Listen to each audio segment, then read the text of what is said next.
नमस्कार, मैं हूं अमीश देवकन। आप देख रहे हैं 7 बजे का super hit debate show Aar पार।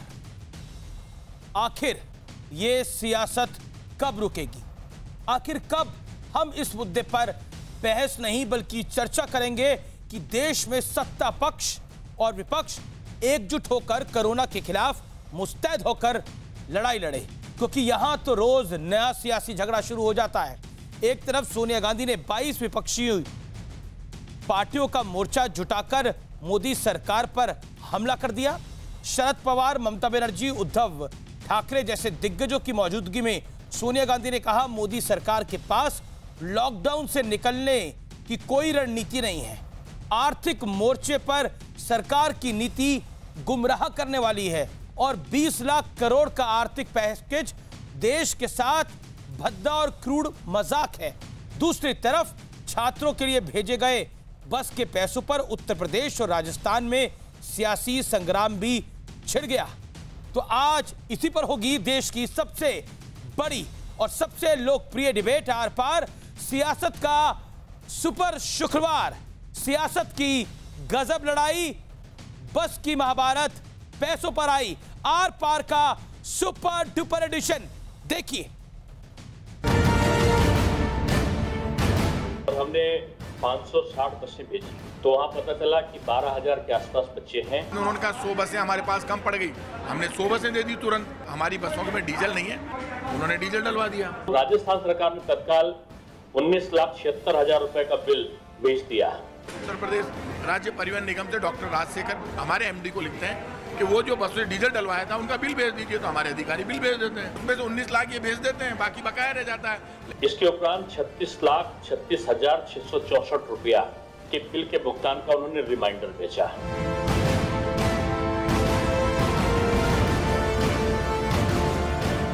बसों की सियासत का ये दूसरा राउंड है और मुद्दा यहाँ राजस्थान और उत्तर प्रदेश सरकार के बीच ही है। पहले आपको ये पूरा मामला समझा देते हैं। कोटा में फंसे छात्रों को उत्तर प्रदेश छोड़ने के बदले राजस्थान सरकार ने योगी सरकार को 36,36,000 रुपए का बिल भेजा था। राजस्थान सरकार पहले ही डीजल के लिए उत्तर प्रदेश सरकार से 19 लाख रुपए ले चुकी थी। यूपी से बकाया वसूलने के लिए राजस्थान सरकार के भेजे बिल पर सियासी तूफान खड़ा हो गया। राजस्थान में करीब 12,000 छात्र लॉकडाउन में फंसे थे, जिन्हें घर पहुंचाने के लिए योगी सरकार ने मुफ्त में बसें चलाई थी। यूपी सरकार ने 560 बसें भेजी थी, पर बच्चों की संख्या अधिक थी। इसके बाद राजस्थान सरकार ने 100 बसों का इंतजाम किया। हालांकि योगी सरकार ने अब बिल का पूरा पैसा चुका दिया है। इससे पहले भी मजदूरों के लिए बस के नाम पर कांग्रेस और बीजेपी में जमकर वार पलटवार हो चुका है। उधर कोरोना काल में मोदी सरकार को घेरने के लिए सोनिया गांधी ने विपक्षी दलों को जुटाकर मोर्चा खोल दिया।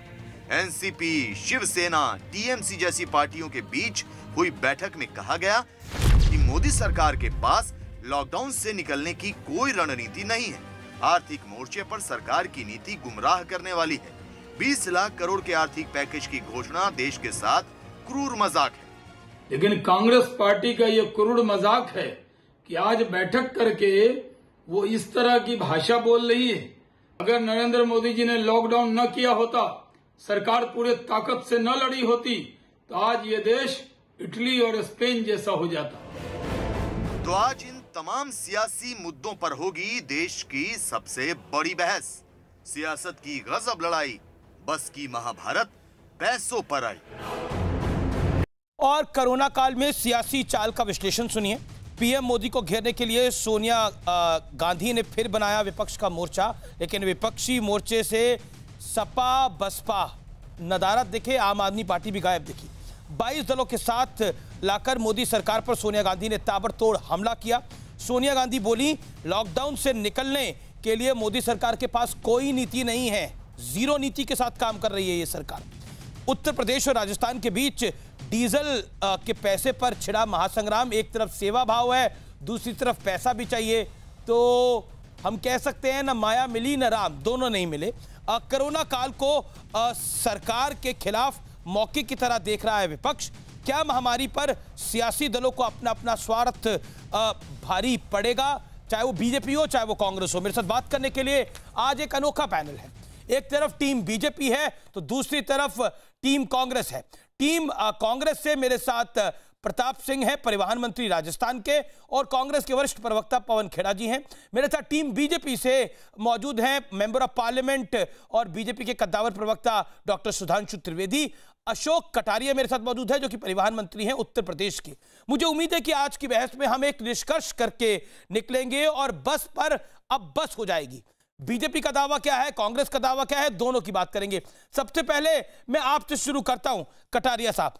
कटारिया साहब, अगर कांग्रेस के शासन ने पैसे मांग भी लिए, रिमाइंडर भेज भी दिया, तो आपको इतना तूफान खड़ा करने की आवश्यकता क्यों पड़ी?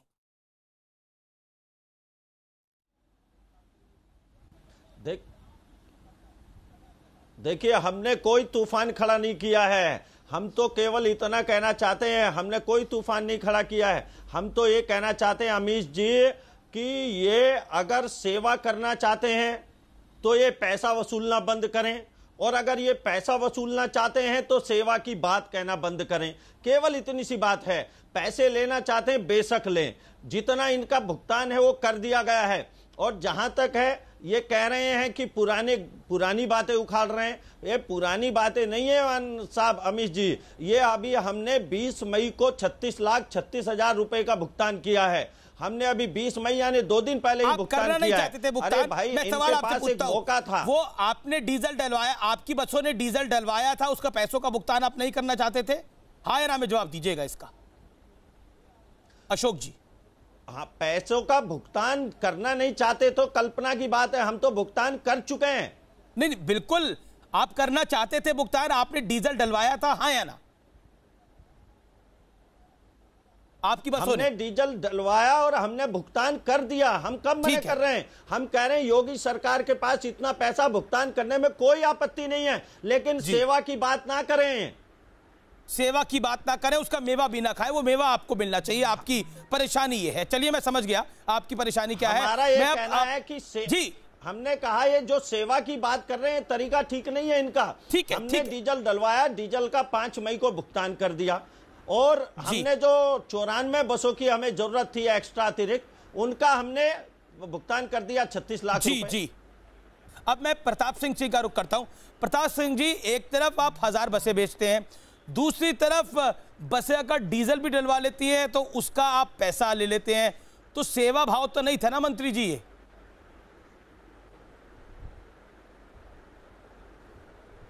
देखिए अमीश जी, मैं आपको बताना चाहता हूं कि आप ये मानकर चलिए, राजस्थान एक ऐसा पहला राज्य जो मजदूरों को फ्री में उत्तर प्रदेश पहुंचाता है, मध्य प्रदेश पहुंचाता है, और सब जगह मजदूरों को लेकर जा रहा है। और उत्तर प्रदेश में भी हमने 2 करोड़ 6 लाख रुपए खर्च करके श्रमिक बसों से मजदूरों को पहुंचाया है। जो कोटा के स्टूडेंट की बात हो रही है वो इसलिए हो रही है कि उत्तर प्रदेश की सरकार ने ये कहा कि कोटा में हमारा स्टूडेंट है। हमने ही उत्तर प्रदेश की सरकार से बात की, जो पूरे देश के स्टूडेंट वहां पर है, हम हमारी बसें लेकर आएंगे और कोटा के स्टूडेंट को लेकर जाएंगे। हमने इनसे किसी बस का फिटनेस नहीं पूछा, लाइसेंस नहीं पूछा, ये बसें लेकर आए। और रात को इनके एमडी ने हमारे राजस्थान परिवहन निगम के एमडी को फोन करके कहा कि हमें बसों में डीजल की जरूरत है, और उसी वक्त एमडी ने खड़े रहकर सारी बसों में डीजल डलाया। फिर उन्होंने कहा हमें 94 बसें चाहिए, वो 94 बसें भी उपलब्ध करा दी। बच्चे हमारे भी हैं, इनके भी, दोनों के हैं, वो कोटा में पढ़ते हैं, वो यहाँ से चले गए। उसके बाद 18 पैसे लिए ना आपने प्रताप सिंह जी, एक तरफ आप 1000 बसें बेच रहे हैं, दूसरी तरफ आप बच्चों के लिए पैसे ले रहे हैं, तो आपने भी तो आपने सेवा के बदले मेवा भी तो लेने की कोशिश करी और ले भी लिया। 27 अप्रैल को नहीं, हमें मेवा नहीं चाहिए। इनके दर्द उस दिन शुरू हो गया जिस दिन प्रियंका गांधी जी बसें लेकर पहुंची और योगी आदित्यनाथ जी ने कहा मैं अनुमति दे दूंगा, तभी तो वो बसें लेकर गई। अब ये बच्चों का मामला इसलिए लाए, 27 अप्रैल को ये लेटर लिखते हैं, कहते हैं ये रहा लेटर कि आप पूरा बिल भेजिए, जो डीजल का पैसा था उसका बिल भेजिए। हमने बिल भेज दिया, इन्होंने पेमेंट कर दिया। ये दोनों निगम का मामला है। झगड़ा वहां से शुरू होता है कि पहले तो ये अनुमति देते हैं, उसके बाद वो बसें खड़ी रह जाती है, फिर ये भारत सरकार का आदेश नहीं मानते जो मोदी जी के नेतृत्व में काम कर रही है। मोदी जी ने साफ कहा 30 जून तक किसी भी बस का फिटनेस नहीं होगा, कोई परमिट की बात नहीं होगी, कोई लाइसेंस की बात नहीं होगी। 30 जून तक सबकी डेट बढ़ा दी गई। अब ये 4 तरह की बात करते हैं, बार बार कहते हैं बसों की फिटनेस नहीं है, लाइसेंस नहीं है, नहीं ये तो कबाड़ बसें हैं, हमारे पास बसों की कमी नहीं है। प्रताप सिंह जी, जो मैं समझ रहा हूं, आप कह रहे हैं ये दोनों मामलों को मिक्स कर रहे हैं। अशोक कटारिया, मैं आपका भी रुख करूंगा और मैं आपके पास भी आऊंगा। डॉक्टर सुधांशु त्रिवेदी और पवन खेड़ा, खेल कौन खेल रहा है ये पता लगना इस समय बड़ा जरूरी है और बड़ा महत्वपूर्ण है इस बोर्ड के ऊपर। जब पिछले मैं आपको बताऊं, पिछले 4 दिनों से देश में सिर्फ बस को लेकर बहस हो रही है, बस को लेकर तमाम आरोप प्रत्यारोप हो रहा है। प्रियंका गांधी वाड्रा ने भी प्रेस कॉन्फ्रेंस कर दी। मैं अब आपका रुख करता हूं प्रताप सिंह जी, आपके बाद पवन खेड़ा और डॉक्टर सुधांशु त्रिवेदी का। डॉक्टर सुधांशु त्रिवेदी, मन में क्या है आप लोगों के?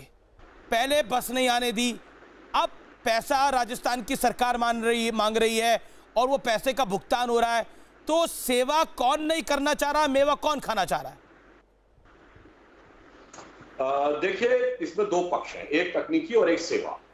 प्रताप सिंह जी वरिष्ठ नेता हैं और पवन खेड़ा जी मुख्यमंत्री के सलाहकार रह चुके हैं, बहुत स्पष्ट पता होगा। 2 ही प्रकार के परिवहन व्यवस्थाएं होती है, एक होता है सरकारी और एक होती है प्राइवेट। सरकारी की अलग व्यवस्था होती है, नियमानुसार भेजने वाली और रिसीव करने वाली सरकारें उसका दायित्व लेती है, उसमें किसी की जिम्मेदारी किसी को देने की जरूरत नहीं, सरकार का वाहन है। प्राइवेट के लिए अलग निर्धारित, यानी गैर सरकारी संस्थान के लिए अलग निर्धारित होते हैं व्यवस्थाएं। कोटा वाला प्रकरण क्या था कि उत्तर प्रदेश सरकार ने और राजस्थान सरकार के बीच में संवाद हुआ। यहां का संवाद क्या है? कांग्रेस की प्रभारी यानी कांग्रेस की पार्टी और उत्तर प्रदेश सरकार के बीच में हो रहा है। तो प्रताप सिंह जी को पता होगा कि प्राइवेट के लिए जो नियम है, चाहे राजस्थान सरकार के हो केंद्र के हो, आपको उसी के अनुसार कार्य करना पड़ेगा। इसमें तो कहीं किंतु परंतु की बात है नहीं, क्योंकि जो आपने कहा लेटर नहीं मांगा, बिल्कुल सही बात नहीं। तो कोई उत्तर प्रदेश भाजपा अध्यक्ष, उत्तर प्रदेश भाजपा प्रभारी ने नहीं लिखा था, उत्तर प्रदेश सरकार ने पत्र लिखा था। इसलिए कोई पत्र मांगने की, किसी गारंटी मांगने की जरूरत नहीं थी, क्योंकि खुदा ना खास्ता कोई हादसा हो जाए तो जिम्मेदारी उत्तर प्रदेश सरकार की थी। अब जहां पर प्राइवेट पार्टी आती है तो यह तय करना जरूरी होता है कि क्या उसके पास समुचित व्यवस्थाएं हैं। दूसरी बात, नैतिक बात, सेवा की बात, तो मैं अपने कांग्रेस के मित्रों से पूछना चाहता हूं, एक कांग्रेस सेवा दल भी तो हुआ करता था जो पंडित नेहरू ने बनाया था, वो कहां गया इस समय? कि सेवा दल सेवा नहीं कर रहा है, कांग्रेस पार्टी की सेवा कर रही है, क्योंकि शायद इसलिए कि सेवा दल का प्रभारी इस समय कोई गांधी परिवार का व्यक्ति नहीं है। तो यहां मामला भाजपा और कांग्रेस की राजनीति नहीं है। कांग्रेस के अंदर भी अशोक गहलोत को श्रेय नहीं मिलना चाहिए, प्रताप सिंह जी को श्रेय नहीं मिलना चाहिए, श्रेय कांग्रेस के एक विशिष्ट नेता को मिलना चाहिए। इसकी लड़ाई है, ठीक है, तो सिर्फ भाजपा कांग्रेस की लड़ाई नहीं है, कांग्रेस का मामला भी।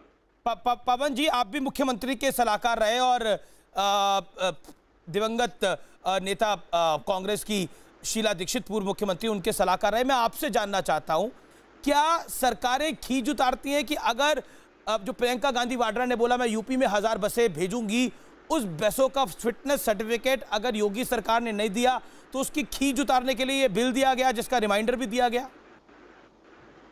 नहीं, मुझे नहीं लगता कि इस बात को हम अच्छी तरह समझ पा रहे हैं। सरकार में एक पैसा भी अगर व्यय किया जाता है तो उसकी ऑडिटिंग होती है। तो जब ऑडिटिंग होगी तो आप क्या कहेंगे, किन बसों में डीजल भरवाया? राजस्थान ने उत्तर प्रदेश की बसों में डीजल भरवाया, उसका आपको बिल देना पड़ेगा, ऑडिट वालों को आपको दिखाना पड़ेगा कि वहां से ये पैसा आ चुका है। और उसी नियम के चलते उत्तर प्रदेश परिवहन निगम के डायरेक्टर ने भी हमारे डायरेक्टर को पत्र लिखा, याद दिलाया कि आप इनवॉइस रेस कीजिए ताकि हम पैसे ट्रांसफर कर सकें। तो ये तो मुझे नहीं लगता कि कोई बहस की बात भी है, सरकारों का सिस्टम है। वैसे भी कोरोना भूल जाइए, वैसे भी जब लॉन्ग डिस्टेंस बसें चलती हैं, एक राज्य से दूसरे राज्य में जाती हैं, वहां के पेट्रोल पंप से अगर वो पेट्रोल भरवाती हैं, उसका हिसाब किताब दोनों परिवहन निगम आपस में कर लेते हैं। इसमें कोई नई बात नहीं है और इसमें लॉजिकल बात है। लेकिन ये तो महामारी का, पवन जी ये तो महामारी का दौर है। उस महामारी के दौर के अंदर मुख्यमंत्री राइट ऑफ भी कर सकते थे, उसी में बिल भी भेजना, बिल का रिमाइंडर भी देना। मुख्यमंत्री राइट ऑफ कर सकते थे, उनको आपने जीएसटी का पैसा नहीं दिया केंद्र ने, वो भी छोड़ दीजिए। केरला में जब बाढ़ आई थी आज से 2 साल पहले, केंद्र सरकार ने मदद की, केरला में लोगों को बचाया, वहां से हटाया, इवैक्यूएट किया। 102 करोड़ का बिल केंद्र सरकार ने केरला सरकार को भेजा। मैं नहीं बोल रहा, केंद्र सरकार के मंत्री राज्यसभा में खड़े होकर खुद बताते हैं। तो ये या तो ये तो एक सिस्टम है, नियम है, उसको फॉलो कर रहे हैं। मोदी जी का मंत्री अगर फॉलो करता है, बाढ़ प्रभावित लोगों की मदद करने के बाद 102 करोड़ का बिल दे देता है, उस पर कोई चर्चा नहीं होती। और राजस्थान सरकार ने सिर्फ जो बाकी बचा है वो बिल अगर भेज दिया, अफसर अपनी जेब से तो देगा नहीं, उसको भी कल को ऑडिट को फेस करना होगा। वही सीएजी की कोई रिपोर्ट आ जाएगी तो अमीश देवगन जी आप चर्चा भी करेंगे उस पर, हमें भी बुलाएंगे चर्चा में, फिर हम क्या जवाब देंगे आपको? तो ये एक सिस्टम होता है। सुधांशु जी मेरे भाई हैं, वो भी सरकार को समझते हैं, वो भी जानते हैं। प्रताप सिंह जी मंत्री हैं, वो भी समझते हैं। अशोक कटारिया जी भी समझते हैं। हम सब चारों, और आप भी, आप बड़े वरिष्ठ पत्रकार हैं, आप भी समझते हैं कि एक ऑडिटिंग की सिस्टम होता है, उसको हम लेकिन यहाँ तो खेल ऑडिटिंग का नहीं है, यहाँ तो खेल सियासत का। पवन जी यहाँ तो बिल्कुल आप बात करें, सरकार के नाते ऑडिटिंग महत्वपूर्ण होती है, लेकिन यहाँ तो खेल सियासत का है। यहाँ तो खेल वन अपमैनशिप का है कि बीजेपी ऊपर होगी या कांग्रेस ऊपर होगी। इस समय तो खेल ये चल रहा है। सुधांशु त्रिवेदी रिएक्ट करना चाह रहे हैं। डॉक्टर सुधांशु त्रिवेदी, क्या आपने भी बिल इसलिए प्रस्तुत करा कि आपने बसों को नहीं जाने दिया था, कहीं गेम कांग्रेस के हाथ में न चला जाए, तो इसीलिए बिल को बोला कि हमने तो देखिए पैसे दिए हैं जी, जो हमने बच्चों को बुलाया उसके पैसे दिए। अभी देखिए ये बिल कब आया, समझ में आ जाएगा, इसका रिमाइंडर कब आया, ये बताइए ना आप। देखिए पवन खेड़ा जी ने तकनीकी दृष्टि से बिल्कुल सही बात की। सरकार का कोई भी संस्थान हो, यदि वो कोई भी आय या व्यय करेगा तो उसको उसका ऑडिट होता है और उसको जवाब देना पड़ेगा कि ये पैसा आपने कहां और किससे खर्च किया। अब बस यहीं से मैं एक बात पूछता हूं, जो राजस्थान परिवहन निगम या अन्य सरकारी, गैर सरकारी, अर्ध सरकारी संस्थानों की बसें कांग्रेस पार्टी ने ली, तो मानी हुई बात है, उसको आप ऐसे तो लीज आउट नहीं कर सकते। कोई सरकारी बस को प्राइवेट संस्थान नहीं प्रयोग कर सकता। तो मानी हुई बात है, पैसा आप लेंगे उस गैर सरकारी संस्थान यानी कांग्रेस पार्टी से, और उसके बाद आप पेट्रोल डीजल खुद भरवाएंगे, आप उनको नहीं दे सकते। सरकारी गाड़ी में सरकारी पेट्रोल पंप से भरता है डीजल, तो वो पेमेंट लेती है सरकार खुद नहीं भरवाती। तो भाई अगर सरकार को पेमेंट ही करना था, सरकार को अपने ही पैसे से डीजल भरवाना था, मैं भी उस पर जा ही नहीं रहा हूं यूपी को दिया पैसा क्या किया, तो सीधे क्यों नहीं बस भेज दी भाई? तो ये बीच में कांग्रेस पार्टी का लूप लाने का जरूरत क्या थी? प्रताप सिंह जी इसका जवाब देंगे। प्रताप सिंह जी आज आपने ये भी बोला कि बीजेपी झूठ बोलती है, आपने अपनी बाइट में बोला, आपने बीजेपी के प्रवक्ता का एक नाम लिया कि ये लोग झूठ बोल रहे हैं। प्रताप सिंह जी, मैंने इसलिए बोला अमीश देवगन जी, मैं पूरे सम्मान के साथ कहता हूं, संबित पात्रा जी का एक ट्वीट रात को मैंने देखा मेरे घर में, जब मैं बैठा हुआ था, मेरे बच्चे ने दिखाया, देखिए ये ट्वीट आया, उन्होंने ट्वीट ये गलत किया, कभी नहीं करना चाहिए। मैं चाहे कांग्रेस का हो चाहे बीजेपी का नेता हो, पहले तथ्य जानने चाहिए। वो कह रहे रात को बसों को रोक दिया, उसके बाद प्रियंका गांधी जी की सरकार को आधी रात को उत्तर प्रदेश की सरकार ने पैसा भेजा, उसके बाद डीजल डलवाया गया। शर्म कीजिए, आधी रात को ना पैसा भेजा ना आपने डीजल डलवाया। डीजल हमने डलवाया सिर्फ एक फोन पर, हमारा एमडी नवीन जैन डॉक्टर राजशेखर के कहने से 8-10 घंटे खड़ा रहा, और ये दोनों निगम में बात होता रहता है, दोनों निगम एक दूसरे में डीजल डलवाते रहते हैं। झगड़ा वहां से शुरू हो गया कि राहुल गांधी मजदूरों से मिलने क्यों चले गए। प्रियंका गांधी जी ने एक ट्वीट कर दिया कि मैं मदद करना चाहती हूँ, कांग्रेस पार्टी के कार्यकर्ताओं ने पैसा इकट्ठा किया है, हम बसें लगाना चाहते हैं। तो मुख्यमंत्री योगी आदित्यनाथ जी ने कह दिया मैं अनुमति दे दूंगा, तभी तो वो बसें वहां पहुंची, कांग्रेस का कार्यकर्ता लेकर पहुंचा। अब ये दोनों निगम के बिल निकाल कर लाते हैं अचानक और अपनी फेस सेविंग करते हैं। यदि विपक्ष का कोई नेता सड़क पर जाता है, आज यदि अटल बिहारी वाजपेयी जी होते, सोनिया जी अच्छा काम करती, तो अटल जी कहते सोनिया जी ने जो मुद्दे उठाए उन मुद्दों पर हम ऐसे काम करेंगे।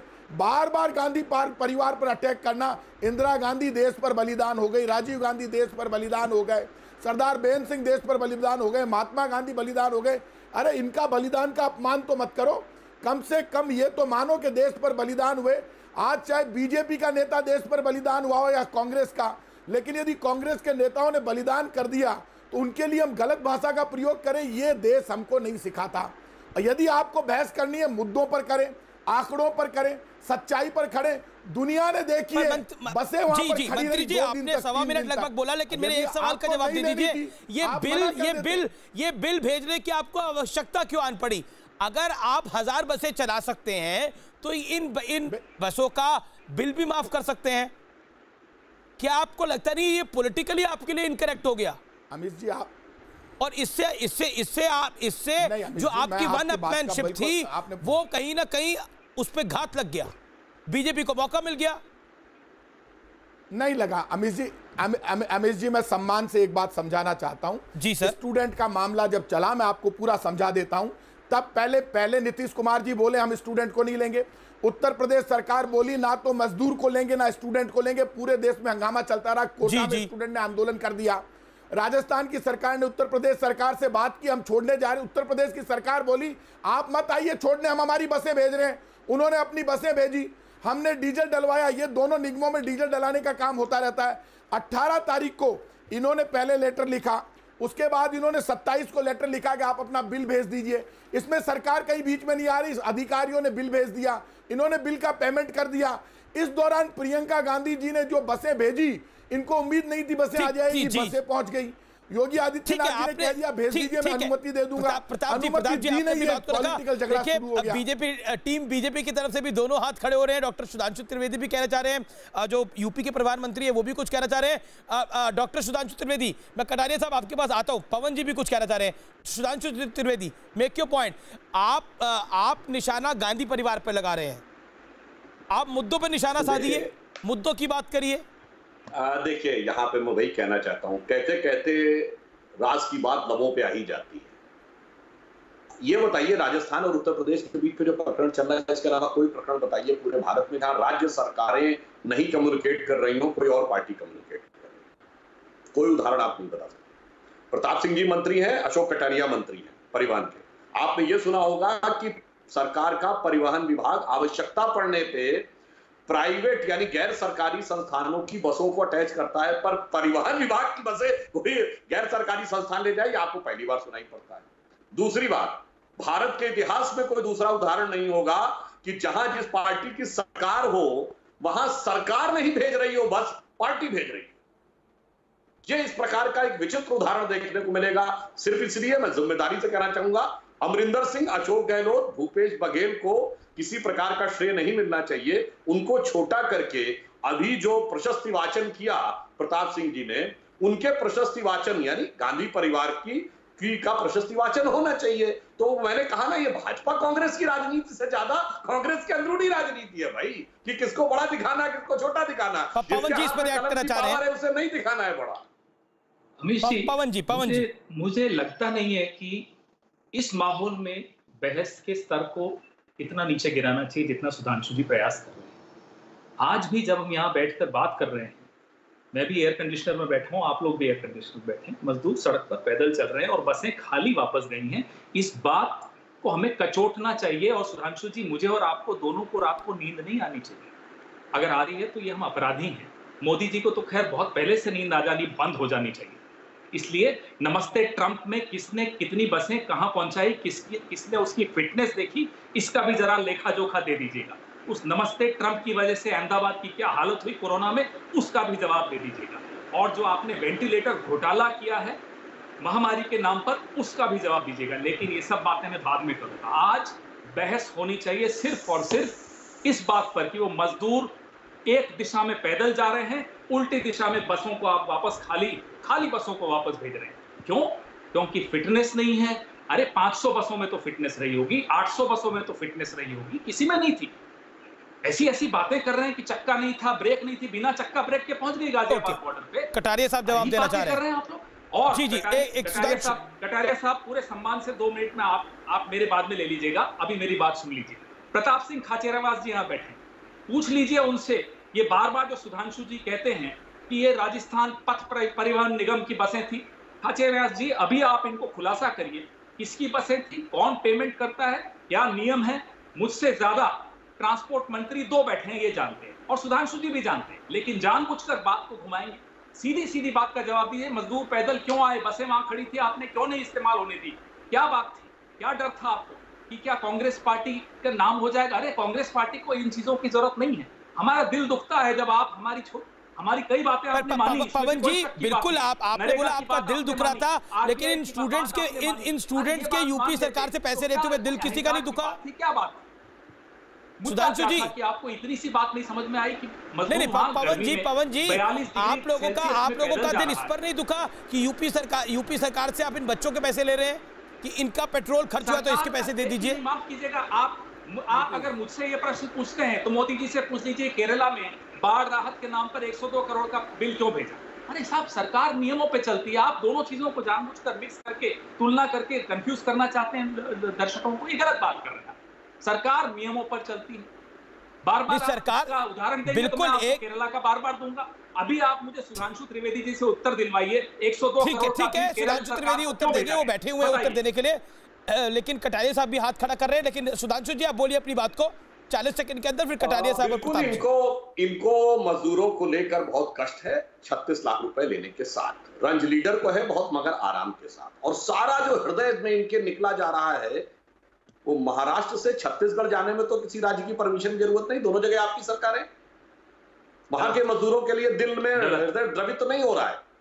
अब अगर छत्तीसगढ़ से झारखंड जाना है मुझे गलत बयान नहीं कर रहे हैं, तो वहां के मजदूरों में आपके लिए हृदय द्रवित नहीं हो रहा है। और जयपुर में देखिए, मैंने किसी के हस्तक्षेप नहीं किया। इंटरस्टेट 2 दिन पहले सारे देश ने देखा ट्रैवलिंग आप जयपुर ने रोक रखी थी लॉकडाउन के चलते, तो ये गलत बयान नहीं करके आप कर रहा हूं। जब आप शुरू हो गया है, कितने मजदूरों को भिजवा दिया भाई, कितने मजदूरों को भिजवा दिया। जब कोटा से उत्तर प्रदेश और राजस्थान की बसें आ सकती गलत है, छत्तीसगढ़ और झारखंड में जो गलत है वो गलत है। बिल्कुल गलत बोल रहे हैं आप बताइए ना कितनी बसें चली। सरेआम झूठ बोलते हैं। कौन सा सरेआम झूठ बोल रहे हैं? अरे जिस कालखंड में कोटा से पीयूष लखनऊ बसें गई, उस कालखंड में रायपुर से मुंबई कितनी बसें गई बताओ भाई। मजदूर माफ नहीं करेंगे आप, और 10 दिन पहले और अरे माफ तो वो मजदूर नहीं करेंगे पवन खेड़ा जी। 2 दिन पहले पूरे देश में देखा कि जयपुर में 10,000 मजदूर, सुबह से शाम जिसमें बिहारी 8,000 और 2,000 अलग किए जा रहे हैं कि वो झूठ बोलते हैं कि को चमकाने राज्य सरकारें वो 8,000 परमिशन नहीं दे के लिए एक करके हर बात अगर झूठी साबित हो रही है क्या तरीका। अब आ गए भाई, अब आ गए अपनी, चुप हो जाइए। पवन जी आप भी 2 मिनट बोले, सुधांशु जी बीच में नहीं बोले। सुधांशु जी को चिल्ला कर झूठ बोलना, अब सत्य इस तरह से चिल्ला कर झूठ बोलने से किसी का लाभ कभी नहीं होगा। तो आप रहे भाई, आपने ये बहुत टेम्परेरी गेन होगा। ये अभी आपको थोड़ा लाभ हो भी जाए, वही मैं बता रहा हूँ। हाँ, टेम्परेरी गेन हो रहा भाई, अपना भी और इस देश का भी मत करिए, आपको नुकसान होगा। जितना ऊंचा मैंने तो आपको नहीं बोला ना, आपको जो प्रवचन देना था आपने दे दिया। सब सुनाई दे रहा है, सबको सब समझ में आ रहा है। के लिए बेहतर रहता है, हम लोग स्काइप से जुड़े हैं, एक दूसरे को दगा दिया इस देश। पीयूष गोयल जी झूठ बोलते, हर्षवर्धन जी झूठ बोलते हैं कि नहीं कोई है ही नहीं कोरोना नाम की महामारी। अनुराग ठाकुर कहते हैं नहीं, अर्थव्यवस्था पे कोई प्रभाव ही नहीं पड़ेगा। एक के बाद एक आपका मंत्री झूठ बोलता चला जाता है और प्रधानमंत्री चुप। जो इतने अच्छे वक्ता हैं, जब उनकी आवश्यकता पड़ती है वो चुप हो जाते हैं। अरे क्या मजाक कर रखा है। ठीक है, सुधांशु जी को बोलने दीजिए। अब पवन जी आपने बात को रखा। आपको सहयोग देना चाहते हैं, आप सहयोग लेना नहीं चाहते। आपको हर जगह राजनीति करनी है, आपको हर जगह राजनीति की बू आती है। अरे आप अपना भी चरित्र देख लीजिए, अपनी भी चाल देख लीजिए।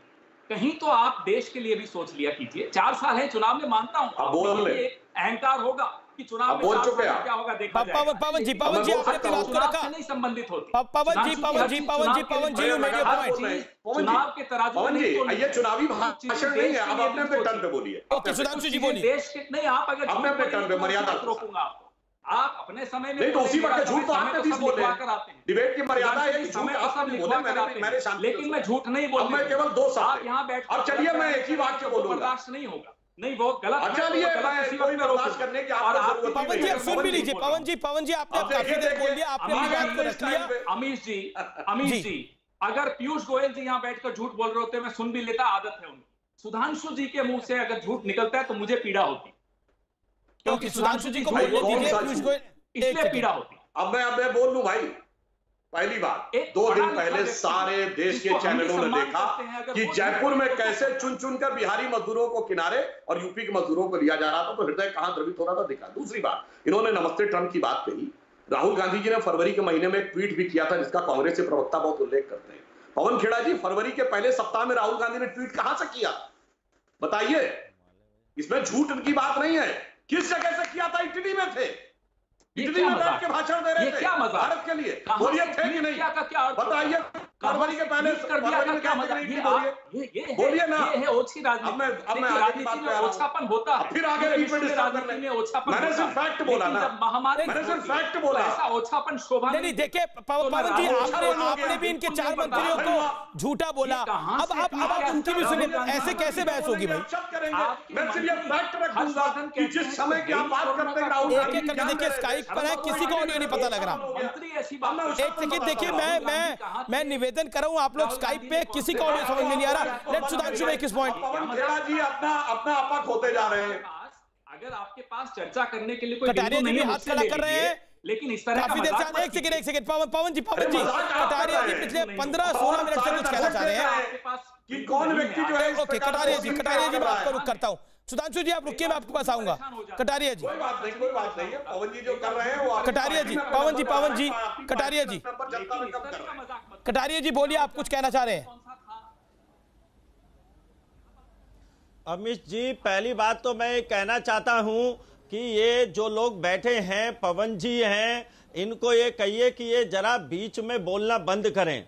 हम इनके बीच में नहीं बोलते तो ये भी बीच में बोलना बंद करें। एक बात, और ये कोई संस्कार की बात नहीं है बीच में बोलने की, ये तरीका ठीक नहीं है। ये आप सुन लीजिए। मैं आपसे कहना चाहता हूँ अमित जी, 3 बातों का जवाब मैं देना चाहता हूँ। दो बातें तो उनका बोलने दीजिए। अब आपने अपनी बात को रख लिया, अब अपनी उनको बोलने दीजिए। प्रियंका गांधी जी सेवा करना चाहती थी। प्रताप सिंह जी ने कहा कि प्रियंका गांधी जी सेवा करना चाहती थी, तो मैं कहना चाहता हूं कि प्रियंका गांधी जी उत्तर प्रदेश की प्रभारी हैं। वो जब सेवा करना चाहती थी तो उन्होंने छात्र छात्राओं को निःशुल्क भिजवाकर सेवा का पुण्य क्यों नहीं कमाया? एक बात तो मैं ये कहना चाहता हूं। दूसरी बात मैं ये कहना चाहता हूं कि प्रताप सिंह जी ने ये कहा कि योगी सरकार आने को मजदूरों को मना कर रही थी। ये सरासर झूठ है। मैं आपसे कहना चाहता हूं कि 27 मार्च को और 27 से 31 मार्च तक पहला हमारा ऑपरेशन चला, जो गाजियाबाद में बॉर्डर पर 4 से 5 लाख मजदूर आकर खड़े हुए और माननीय योगी जी ने सारे मजदूरों को उत्तर प्रदेश में बुलवाया और पहुंचाया। 12,000 हमारी बसें लगातार काम करना शुरू किया और उत्तर प्रदेश के प्रत्येक जिलाधिकारी के पास 200 बसें योगी जी ने पहुंचाई। मैं आपको उत्तर 30 सेकंड आप सुन लीजिए और कटारिया जी को फिर आप बोलिए। अगर सबसे पहले किसी ने स्वीकार किया तो योगी सरकार ने स्वीकार किया। स्टूडेंट का मामला लाए, हम बात और कहना चाहता हूं कि महाराष्ट्र में जब बांद्रा में भीड़ लग रही थी तब ये कांग्रेसी कहां चले गए थे? मैं इनसे कहना चाहता हूं जब राजस्थान से मजदूर आ रहे थे तब ये कांग्रेसी कहां चले गए थे? डीजल डलवा दिया, आपने खुद ने कहा कि हम बच्चों को हमारी बसें लेकर आएंगे और हमारी बसों में लेकर जाएंगे। हम तो बच्चों को फ्री में भेजने के लिए तैयार थे, लेकिन आपको अपने बच्चों को अपनी बसों में लेकर जाना था, आप लेकर गए। अब आप इसलिए सामने आए इस मामले को लेकर क्योंकि मजदूरों के मामले में आपके मुख्यमंत्री महाराष्ट्र से सर्वाधिक पलायन किया और पंजाब से सर्वाधिक पलायन किया। तीनों जगह किसकी सरकार है? कांग्रेस की सरकार है। अरे जब पलायन मजदूर कर रहे हैं। कटारिया जी आप शांत हो जाइए, प्रताप जी को सुन लीजिए। एक एक करके बोलेंगे तो सुनाई देगा। देखिए आप दोनों तो मंत्री हैं और सुधांशु जी और पवन जी भी दोनों वरिष्ठ लोग हैं, तो मेरा मुझे उम्मीद है कि आखिर तक हम बहस के निष्कर्ष तक पहुंचेंगे। प्रताप जी ठीक है, कटारिया जी आप शांत रहिए। प्रताप जी, कटारिया जी ने तो कई सारे आरोप लगाए, मैं आपसे समझने की कोशिश कर रहा हूं। अगर आप, मैं बार बार इस बात पे इसलिए आ रहा हूं कि सेवा भाव की आप लोग बात करते हैं कि हम लोग सेवा करना चाहते थे, तो सेवा के अंदर क्या अगर बच्चों को लेके आया जाएगा, जो बच्चे राजस्थान में फीस दे रहे हैं, वो सेवा भाव नहीं होगा? प्रताप जी बिल्कुल सेवा भाव होगा, आपने ठीक कहा। राजस्थान की सरकार ने उत्तर प्रदेश की सरकार से कहा कि ये बच्चे उत्तर प्रदेश में आना चाहते हैं, उन्होंने कहा हम बसें भेजेंगे। यदि वो बसें नहीं भेजते, आगे बढ़कर ये नहीं कहते कि हम हमारी बसों में लेकर जाएंगे, जब उनके बसें कम पड़ी तो हमने उनको लगभग 100 बसें दी। यदि वो मना कर दे तो हम बसों को लेकर जाते, बच्चों को छोड़ते। उन्होंने कहा नहीं, हमारे बच्चों को लेने के लिए हम आएंगे, क्योंकि उसमें गलत संदेश जा सकता था उत्तर प्रदेश में कि उत्तर प्रदेश की सरकार अपने बच्चों को लेने के लिए बसें लेकर नहीं जा रही। तो ये बसें लेकर आए। जब इनके डीजल नहीं हुआ, इन्होंने डीजल के लिए कहा, हमने डीजल डलवा दिया। इन्होंने कहा 100 बसें और दो, 100 बसें दे दी। इन्होंने कहा कि साहब वापस इन्होंने 27 तारीख को लेटर लिखा, बिल भेजिए, इसका पेमेंट हम करेंगे, क्योंकि इनको संदेश देना था कि बच्चों का पैसा, ये नॉर्मल प्रोसीजर था। लेकिन जैसे ही प्रियंका गांधी जी का मामला आया और इन्होंने जिस तरह से बहानेबाजी की, पूरे देश ने देखा। 1000 बसें 4 दिन तक खड़ी रही। क्या हो गया? कांग्रेस कार्यकर्ताओं ने बसें जुटाई थी, प्रियंका जी ने कहा झंडे बीजेपी के लगा लो, पोस्टर अपने लगा लो, इन बसों को ले जाओ, किराया फालतू लग रहा है, मजदूरों को छोड़ आओ। यदि मजदूर वहां पहुंच जाता तो इसमें नुकसान किसका होता? फायदा तो आपका होता। यदि आपको नहीं लेनी थी बसें तो मुख्यमंत्री योगी आदित्यनाथ जी ने प्रियंका गांधी जी के ट्वीट पर अनुमति की बात क्यों कहीं मना कर देते? आप बसें आती नहीं। कटारिया जी जवाब। मैं अमित जी आपको बताना चाहता हूं, इनको जवाब देना चाहता हूं। इनके पास मौका था कि ये राजस्थान में जो विद्यार्थी इनके यहाँ फीस भर रहे थे, उन छात्र छात्राओं को ये मुफ्त में पहुंचा सकते थे। कोरोना काल में, आपदा काल में, आपत्ति काल में इनके पास अवसर था, वो अवसर इन्होंने गंवा दिया। और जब वो अवसर गंवा दिया तो उसके बाद प्रियंका गांधी जी आई और तमाम उन्होंने कहा कि हम प्रस्ताव रखते हैं कि हम उत्तर प्रदेश में मजदूरों को पहुंचाएंगे। अरे वहां हमने उस सूची को चेक किया तो उसमें सैकड़ों वाहन ऐसे थे, 497 वाहन ऐसे थे जिनकी फिटनेस नहीं थी, जिनका इंश्योरेंस नहीं था, और कुछ वाहन तो ऐसे थे जो आप समझिए एम्बुलेंस थे। क्या बात कर रहे हैं आप? भारत सरकार ने साफ कह दिया, आप परिवहन मंत्री हैं, परिवहन मंत्री होकर आप कैसी बात कर रहे हैं? भारत सरकार ने यह आदेश जारी नहीं किया कि 30 जून तक किसी बस के फिटनेस की जरूरत नहीं है, लाइसेंस की जरूरत नहीं है, परमिट की जरूरत नहीं है।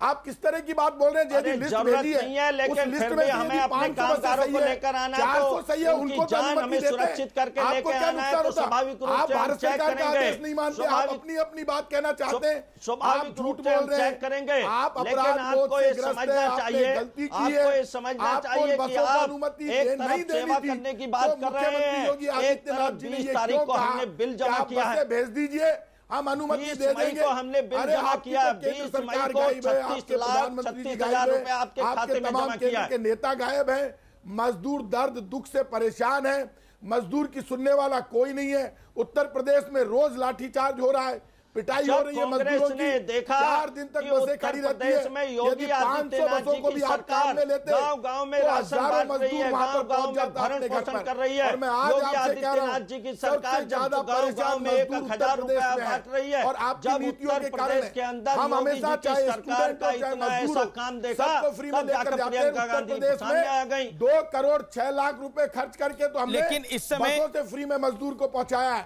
इसलिए लेकिन आप इस समय मत समझाइए, आप जी इस समय बड़ी खबर आ रही है, जो ऑल पार्टी मीटिंग थी उसमें सोनिया गांधी ने मोदी सरकार पे बड़ा हमला किया है। कहा है कि ये सरकार ठीक से काम नहीं कर रही है, गरीबों के प्रति काम नहीं कर रही है। Doctor Sudhanshu Trivedi all party meeting में ये हमला किया है।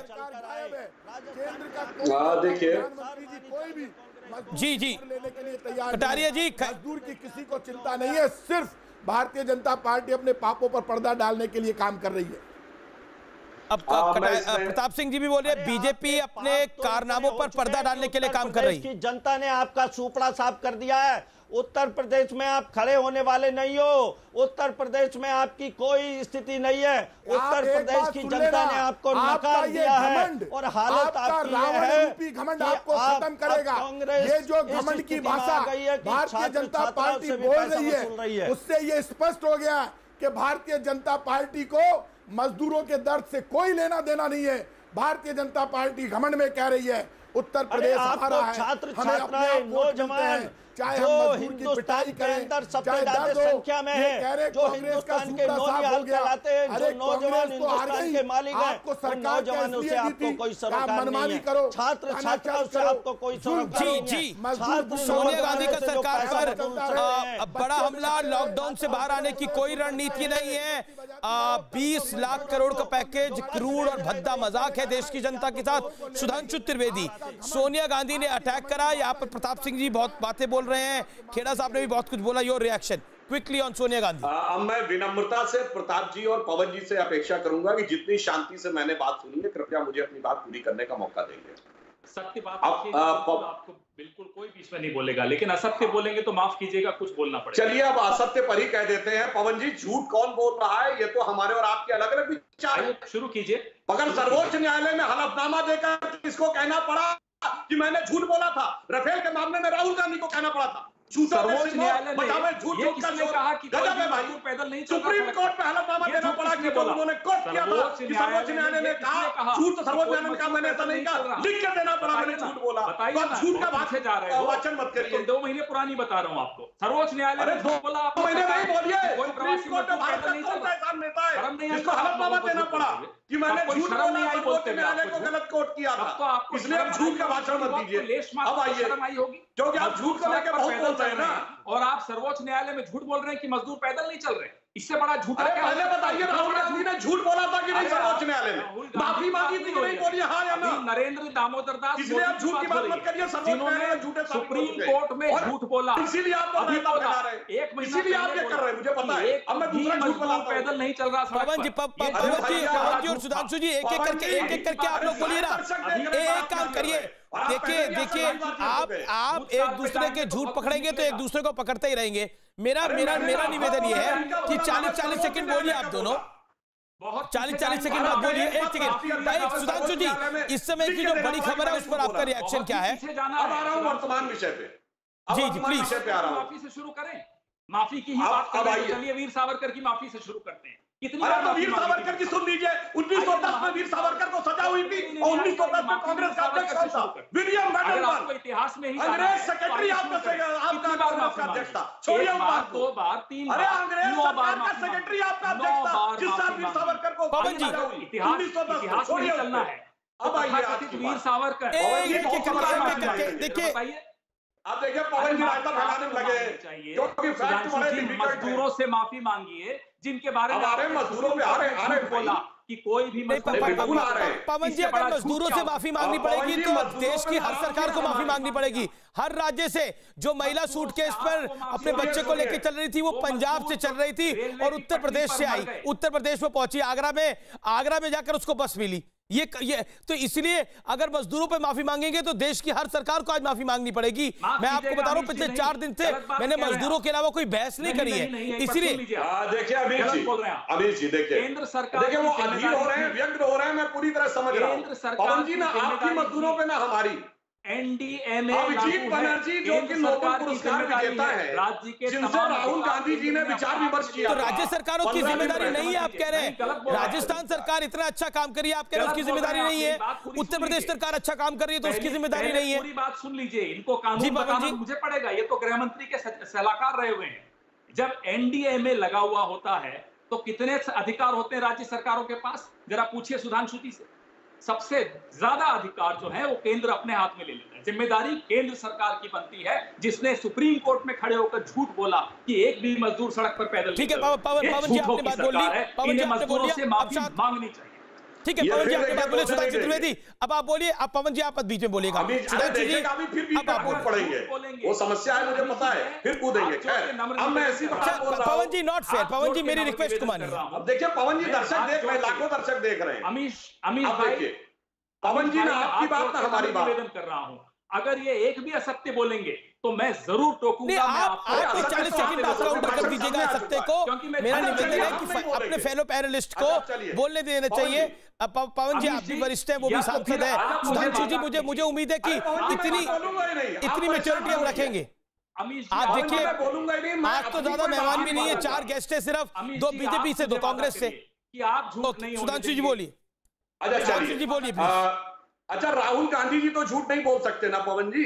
अमित जी चलिए पहले वादा कीजिए। अभिजीत बनर्जी जो नोबेल पुरस्कार विजेता अर्थशास्त्री है, देखिए लगातार डिस्टर्ब कर रहे हैं, लगातार डिस्टर्ब कर रहे हैं। वादा करिए, एक वाक्य नहीं बोलने दे रहे, क्योंकि आप कोई कायदे की बात नहीं कर रहे ना। पहले तो माफी मांगिए मजदूरों। अच्छा आप तो बड़ा अच्छा मैं कायदे का बिल्कुल कायदे कर आपकी बात कर रहा हूँ भाई।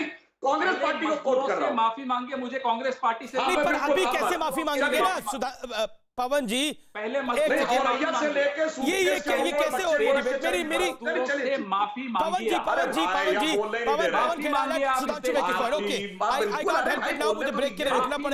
मुझे ब्रेक के लिए रुकना पड़ेगा, मैं ब्रेक के बाद वापस आता हूं। आप देख रहे हैं आर पार।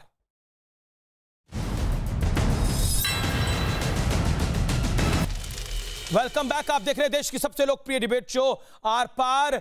मेरे साथ आज टीम बीजेपी, टीम कांग्रेस है, डॉक्टर सुधांशु त्रिवेदी और अशोक कटारिया बीजेपी से, पवन खेड़ा और प्रताप सिंह खाचरीवास मेरे साथ टीम कांग्रेस से। मेरा निवेदन है कि इस दौर में हम एक एक करके बात सुने, क्योंकि जो स्काइप पर है उनका बिल्कुल ऑडियो नहीं जा पा रहा, व्यूअर्स ट्वीट करके हमें कंप्लेंट भी कर रहे हैं। लेकिन अब मैं खाचरीवाल साहब, आपका और परिवहन मंत्री अशोक कटारिया का रुख करता हूं। आप दोनों ही परिवहन मंत्री हैं।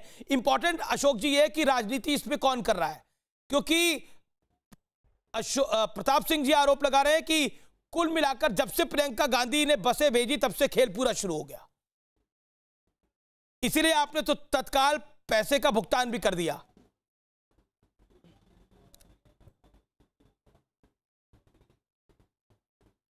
अशोक जी देखिए, मैं आपको अमित जी बताना चाहता हूं कि उत्तर प्रदेश के माननीय मुख्यमंत्री योगी आदित्यनाथ जी का स्पष्ट निर्देश है और कि एक भी अगर मजदूर बॉर्डर पे खड़ा है तो उसको उसके गंतव्य स्थान तक छोड़ा जाएगा। ये माननीय मुख्यमंत्री जी का कहना है। एक बात। दूसरी, मैं आपसे कहना चाहता हूं कि बहुत विनम्रता के साथ कहना चाहता हूं कि अगर कांग्रेस सेवा ही करना चाहती थी तो महाराष्ट्र में कांग्रेस की सरकार है, सर्वाधिक मजदूर महाराष्ट्र से आ रहा है। पंजाब में कांग्रेस की सरकार है, मजदूर पंजाब से आ रहा है। राजस्थान में कांग्रेस की सरकार है। मेरा ये कहना है, क्या जिस राज्य में कामगार काम करते हैं उस कामगार उस राज्य के असेट नहीं होते हैं? और यदि उस राज्य के कामगार असेट होते हैं, पूंजी होते हैं, तो क्या वहां की राज्य सरकारों को उन्हें भरोसा नहीं देना चाहिए था? प्रताप सिंह जी जवाब। हम तुम्हारा भरण पोषण करेंगे, हम तुम्हारा संरक्षण करेंगे। जी प्रताप सिंह जी जवाब। प्रताप सिंह जी जवाब। प्रताप सिंह जी जवाब। ये कर रहे हैं, अगर इनको प्रताप सिंह जी जवाब दीजिए। प्रताप सिंह जी, सियासी खेल तो आप कर रहे हैं। पहले अगर आपको 1000 बसें चलानी थी तो वो पंजाब में चला लेते। महाराष्ट्र में कितनी दिक्कत है, वो तो कोरोना का हॉटस्पॉट बन गया है। बीजेपी ने वहां कैंपेन शुरू कर दिया है कि उद्धव सरकार फेल है। ऐसा राज्य है जो श्रमिक बसें चला रही है और श्रमिक बसों से हम सब जगह मजदूरों को छोड़ रहे हैं। मैं एक बात कह सकता हूं, इस वक्त यदि कोई नजर नहीं आ रहा है तो केंद्र सरकार नजर नहीं आ रही है। केंद्र सरकार अपनी भूमिका नहीं निभा पाई, केंद्र सरकार अपने आदेश नहीं मनवा पाई। दिल्ली में कंट्रोल रूम बनाना चाहिए था। पूरे देश में मजदूर पैदल चल रहा है, लेकिन फिर भी केंद्र सरकार की आत्मा नहीं रो रही। मजदूर भूखा है। निर्मला सीतारमण जी कहती है कि 2 महीने का राशन हम दे देंगे। बहन जी, 2 महीने के राशन से क्या होगा? 2 महीने से पैदल चल रहा है मजदूर। आपकी आत्मा नहीं रोती क्या? आप 4 दिन तक 20 लाख करोड़ के पैकेज की बात करती है जो सिर्फ 1,80,000 करोड़ का है। उस पैकेज का 4 दिन तक ऐसे प्रचार करती है जैसे चुनाव घोषणा पत्र है। प्रधानमंत्री मोदी जी ने अभी तक मजदूरों के लिए एक शब्द नहीं बोला। कोई भी केंद्र सरकार की तरफ से एक पैकेज जारी नहीं हुआ। पूरे स्टेटों से बात करके जो मजदूर पैदल चल रहा है उसको घर तक पहुंचाने की सबसे बड़ी जिम्मेदारी पूरे देश में यदि किसी की है तो सबसे बड़ी सरकार प्रधानमंत्री मोदी जी के नेतृत्व वाली केंद्र सरकार है। 15 लाख नहीं दिए, अच्छे दिन नहीं आए, कोई बात नहीं भाई साहब। इस बुरे दौर में मजदूर आपसे उम्मीद कर रहा है, देश की जनता उम्मीद कर रही है। 90 करोड़ लोगों के खाते में 15 से 50 हजार रुपए जमा कराओ। 1 वर्ष तक उनको राशन फ्री करो। मजदूर परेशान है, दर दर की ठोकरें खा रहा है। बात सुने तो मैं कहूं, लाठियां चल रही है। और प्रियंका गांधी जी ने जब ट्वीट किया तब मुख्यमंत्री जी योगी आदित्यनाथ जी को मना कर देना बोलिए अशोक जी। ये झंझट ही नहीं होता। इतना बड़ा झंझट तो आपने क्रिएट किया। अब इनसे कहिए कि ये थोड़ा शांत हो जाए तो मैं अपनी बात कहूंगा। हम अनुमति दे देंगे, बाद में अचानक आपने मना कर दिया। तो इसके लिए, इस पाप के लिए आप जिम्मेदार हैं। आपको देश से माफी मांगनी चाहिए और देश को बताना चाहिए कि अशोक कटारिया बोलिए। मुख्यमंत्री योगी आदित्यनाथ जी, ठीक है प्रताप जी, आपने अपनी बात को रखा। अशोक कटारिया, और बाद में मना क्यों किया, इसके लिए आप जिम्मेदार हैं।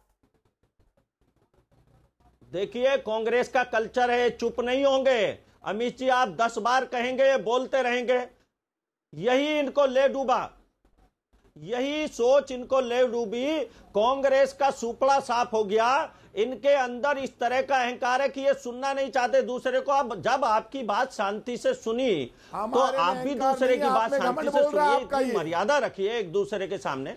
और सारा देश देख रहा है, आप भी परिवहन मंत्री हैं, मैं भी परिवहन मंत्री हूं। कम से कम शांति से एक दूसरे की बात सुनना सीखना चाहिए। इन्होंने कहा कि योगी सरकार का, वो मोदी सरकार काम नहीं कर रही। मैं आपको बताना चाहता हूं अमित जी कि हिंदुस्तान का सौभाग्य है कि नरेंद्र मोदी जैसा भारत का आज प्रधानमंत्री है। सारी हिंदुस्तान की जनता आज उनको पसंद करती है। गांव गली गलियारे शहर चौबारे सब नरेंद्र मोदी को पसंद करते हैं और ये नरेंद्र मोदी जी के नेतृत्व में कोरोना युद्ध लड़ा जा रहा है। आज नरेंद्र मोदी जी ने 20 लाख करोड़ का पैकेज हिंदुस्तान को दिया है। मोदी जी रात दिन मॉनिटर कर रहे हैं, सारे देश को मॉनिटर कर रहे हैं। अरे देश की जनता का कनेक्शन मोदी जी से सीधे है। यही तो आपके पेट का जी बच गई। थाली में ना चावल दिया, ना आटा दिया, ना गेहूं दिया, सिर्फ खाली थाली बजवा दी। आपने दिया जलवा दिया, पेट की आग नहीं बुझाई। आपके कहने से थाली बज रही है, थाली में चावल और गेहूं को डाल देते। हिंदुस्तान के मजदूरों को 1 वर्ष का राशन तो फ्री में देते। मत कीजिए इस वक्त प्रधानमंत्री प्रताप जी आपकी बात को रखा। डॉक्टर सुधांशु त्रिवेदी मिल गया, आपकी सरकार। कटारिया साहब आपकी बात हुई। डॉक्टर सुधांशु त्रिवेदी, आपकी सरकार आ गई। प्रताप जी की बात का जवाब दीजिए। डॉक्टर सुधांशु त्रिवेदी, सेंटर के ऊपर बात है, करके तो दिखाइए क्विकली सुधांशु जी, पेट में कुछ देन पवन जी। अब देख रहे हैं ना, लगातार बोल रहे हैं। अच्छा अब मैं बोलता हूं, देखिए राजनीति की बात हो रही है मजदूरों को लेके, तो हम एक गैर राजनीतिक व्यक्ति को कोट करें। अभिजीत बनर्जी नोबेल पुरस्कार विजेता अर्थशास्त्री, जिससे राहुल गांधी जी ने संवाद किया अभी केवल 10-12 दिन पहले, उन्होंने क्या बात बोली कि डायरेक्ट बेनिफिट ट्रांसफर एक बहुत अच्छा कमेंडेबल जॉब है जो केंद्र सरकार ने किया। प्रवासी मजदूरों पे उन्होंने क्या बोला, मुंबई के रेफरेंस पे, यह पूर्णतः स्थानीय सरकारों की जिम्मेदारी है। तो भाई हम नहीं बोल रहे हैं, ना भाजपा की ना कांग्रेस की, उसकी जिसकी बात राहुल गांधी जी सुन रहे हैं। अब मैं दूसरा उदाहरण देता हूं कि जो प्रताप सिंह जी ने कहा अभी कि फिटनेस की बात, तो केंद्र सरकार का सर्कुलर क्या है कि फरवरी से लेकर 30 जून के बीच में जिन के फिटनेस अथवा लाइसेंस की समयावधि समाप्त हो गई है वो चला सकते हैं। ऐसा नहीं कि फिटनेस या लाइसेंस है ही नहीं वो चला सकते। आपने कहा जी पवन जी मेरे पास आखिरी दौर है, 10 सेकंड। पवन जी 10 सेकंड दिए मैंने, फाइनल कमेंट के साथ मैं दावे के साथ चुनौती देता हूं सुधांशु त्रिवेदी जी को, आज इसी शो के बाद आपको लिस्ट दें कितनी ड्राइवर्स के पास लाइसेंस थे ही नहीं, कितनी गाड़ियों में फिटनेस नहीं थी। आज इनका झूठ साबित हो जाए। बहुत शुक्रिया। देखिए मुझे उम्मीद थी कि आज हम निष्कर्ष पर पहुंचेंगे, लेकिन ये सियासत उलझ रही है। लेकिन कई बार सियासत उलझाकर आप जनता को उलझाते हैं, लेकिन जनता बहुत सुलझी हुई है, सियासत उलझी हुई है, उसको सुलझाने की आवश्यकता है। नमस्कार, अगला शो 100 बात की एक बात।